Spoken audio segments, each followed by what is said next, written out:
Let's do fast talk. Okay, mabilisan lamang ito. Alam niyo po, excited ho talaga ako dito. Sa posto, ikaw talaga pinakisa Okay. dito ba yun? Babaeng kasing sexy mo. Georgina Wilson.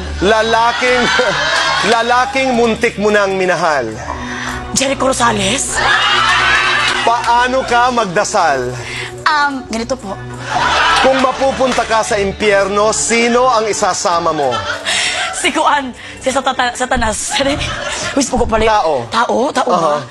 Wala na lang. Kung mapupunta ka sa langit, sino ang isasama mo? Buong family ko at syempre. Nasa pintuan ka ng langit, ano ang sasabihin mo sa Diyos? Welcome to the Lord.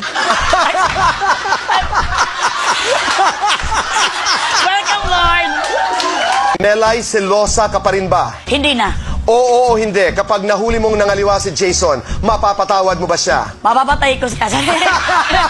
Si Chris ang una sa ilan sa mga una mong pinagsabihang buntis ka. Si Ma'am ang first, tapos siya ang second.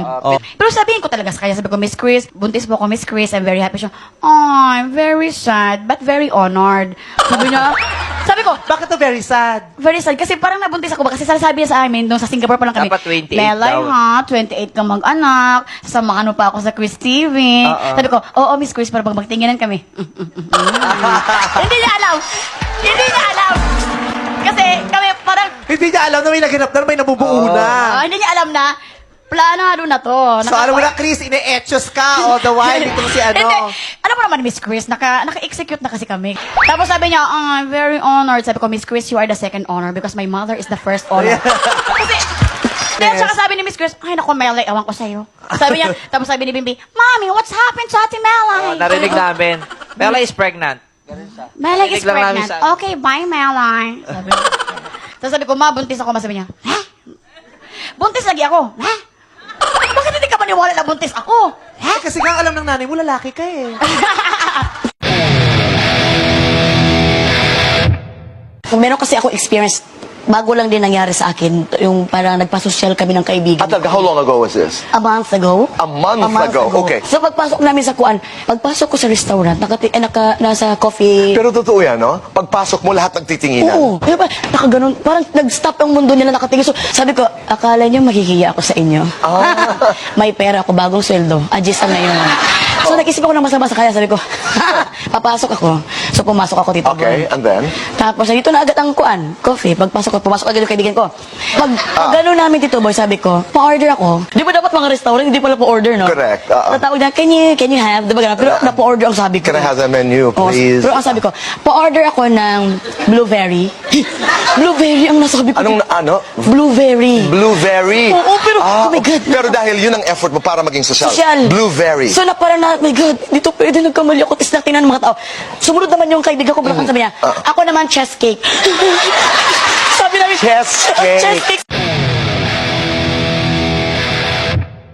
Ngayon, ano nakikita mong gusto mong mangyari sa anak mo habang lumalaki? Gusto ko siya maging doktor. Ikaw? Hindi ako gusto ko talaga maging ano siya, marunong siya mag-English. 10 years later. I'm gonna eat this mango. Titikman ay... Guys, it's so awesome. It's so sarap. I like this mango. It's so awesome. It's so sarap. I like this mango. Sige, make sure nyo lang na lahat na.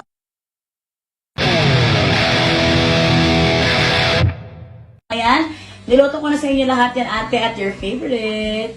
Mama, thank you very much. You know that I love chicken nuggets. Me too, Mama. Pauwi naman yun. Para ko namang maliit na ibon.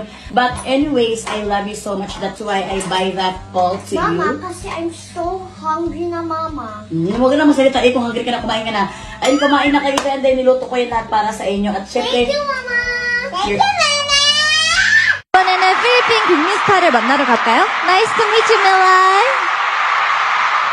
Annyeonghaseyo. Arigato gozaimasu. Kopon kap. Okay, how do you feel about attending to AAA? Attending to AAA is a very honor. I feel like I am the first honor, a valedictorian in attending in AAA. And it's so the best prestigious award. I cannot believe this happening. Thank you. There are many artists representing Asia here today. Is there any particular artist you really would like to meet? Kamsahamnida. Magandang buhay. Maayong hapon mga gens, mga taga-Pilipinas. I want, I'm so very idol Kim Sun Ho.